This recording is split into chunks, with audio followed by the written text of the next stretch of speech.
Video చూస్తున్న ప్రేక్షకులకు శుభోదయం. ప్రస్తుతం నేను ఫాతిమా నగర్లో ఉన్న ఫాతిమా క్యాథడ్రల్ చర్చ్ ఎదురుగా ఉన్నాను. ఈ ఫాతిమా క్యాథడ్రల్ చర్చ్ ఎదురుగా ఒక రాతితో చేసిన ధ్వజస్తంభం ఉంది. ఈ ధ్వజస్తంభం పైన యేసుక్రీస్తు తల్లి అయిన మేరీ మాతను ప్రతిష్ఠించారు.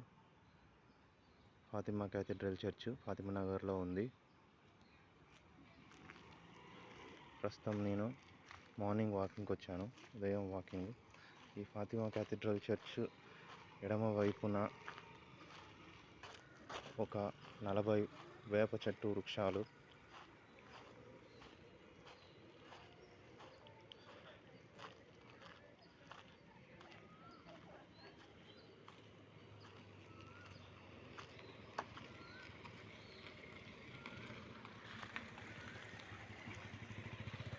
ఇక్కడ ఫాతిమా క్యాథడ్రల్ చర్చ్కు ఎడమ వైపున 20 వేప చెట్టు వృక్షాలు, అలాగే ఈ చర్చికి కుడివైపున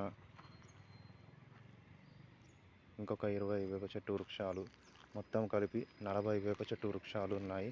ఈ 40 వేప చెట్టు వృక్షాలు ఉన్న ఈ వీధిలోకి ఉదయం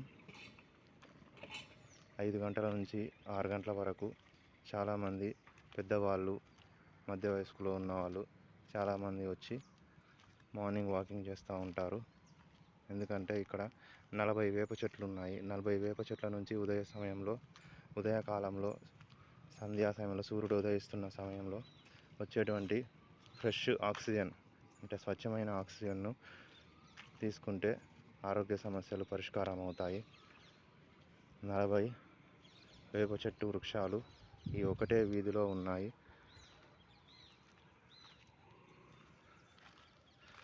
ఇక్కడ సూర్యభగవానుడు ఉదయిస్తున్నాడు. ప్రస్తుతం సమయం 6 గంటలు అవుతుంది. సూర్యభగవానుడు ఉదయిస్తున్నాడు.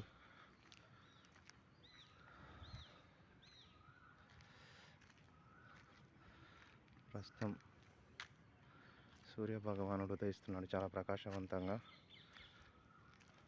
ఇక్కడ ఎడమవైపు ఒక 20 వేప చెట్టు వృక్షాలు, కుడివైపు ఒక 20 వేప చెట్టు వృక్షాలు, మొత్తం 40 వేప చెట్టు వృక్షాలు ఇక్కడ ఉండడం వలన స్వచ్ఛమైన ఆక్సిజన్ అనేది విడుదలవుతుంది. ఈ వేప చెట్టు వృక్షాల నుంచి ఒక వేప చెట్టు 5 కూలర్ల నుంచి వచ్చే చల్లటి గాలికి సమానము.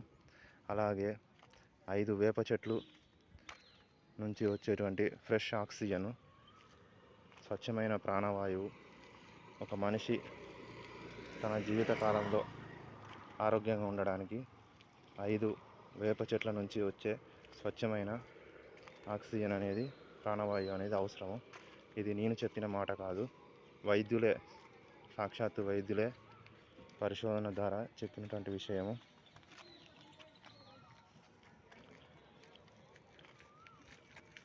మన పెద్దవాళ్ళు, మహర్షులు, ఋషులు వేప చెట్టు నుంచి ఎంతో స్వచ్ఛమైన గాలి వస్తూ ఉంటుంది, స్వచ్ఛమైన ప్రాణవాయువు వస్తుందని చెప్పారు. ఇంతటితో నా వీడియో సమాప్తం. అందరితో పాటు నేను కూడా మార్నింగ్ వాకింగ్, ఉదయకాలంలో వాకింగ్కి వచ్చాను ఈ స్వచ్ఛమైన ఆక్సిజన్ వేప చెట్టు నుంచి తీసుకోవడానికి. ఇంతటితో నా వీడియో సమాప్తం. ధన్యవాదములు.